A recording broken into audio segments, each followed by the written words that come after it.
Good day to my employer in Hong Kong. I am Robilin Kilungan Espada. I'm 32 years old. I am a single parent. My daughter is 14 years old. I finished caregiving at Polytechnic College of the Philippines.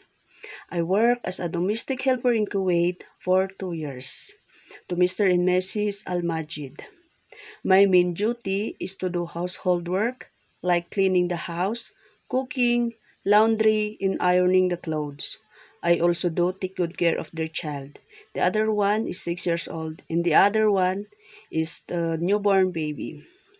I do play with them, take them a shower, play, sing a song, and sometimes I tutor. I am hardworking, trustworthy, patient, and happy. If you choose me, ma'am, I promise to finish my 2 years contract and do my duties and responsibilities. Thank you so much, ma'am, and have a good day.